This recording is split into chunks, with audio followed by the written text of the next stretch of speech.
மக்களுக்கு எல்லா உண்மையும் தெரியும். மக்கள் எல்லாத்தையும் பார்த்துக்கிட்டு இருக்கிறாங்க. கரூரை சேர்ந்த அந்த மக்கள் அந்த உண்மையெல்லாம் வெளியில் சொல்லும்போது எனக்கு கடவுளே நேரில் வந்து இறங்கி அந்த உண்மைகள்லாம் சொல்கிற மாதிரி எனக்கு தோணுச்சு. சீக்கிரமே எல்லா உண்மைகளும் வெளியில் வரும்.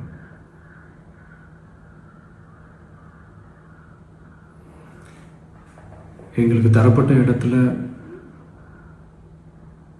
நாங்கள் போய் அந்த ஸ்பாட்டில் நின்று நாங்கள் பேசிட்டு வந்தோம். அதை தாண்டி எந்த தவறும் எங்கள் சைடில் நாங்கள் எதுவுமே செய்யலை.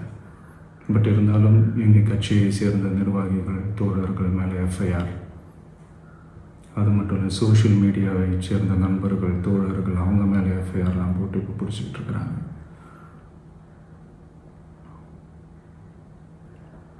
உங்களுக்கு ஏதாவது இந்த பழி வாங்கணும் அப்படின்ற எண்ணம் ஏதாவது இருந்துச்சுன்னா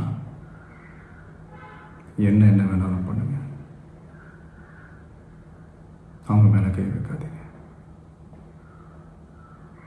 நான் ஒன்று வீட்டில் இருப்பேன், இல்லை நான் ஆஃபீஸில் இருப்பேன். என்ன வேணாலும் செய்யுங்க. நண்பர்களே, தோழர்களே,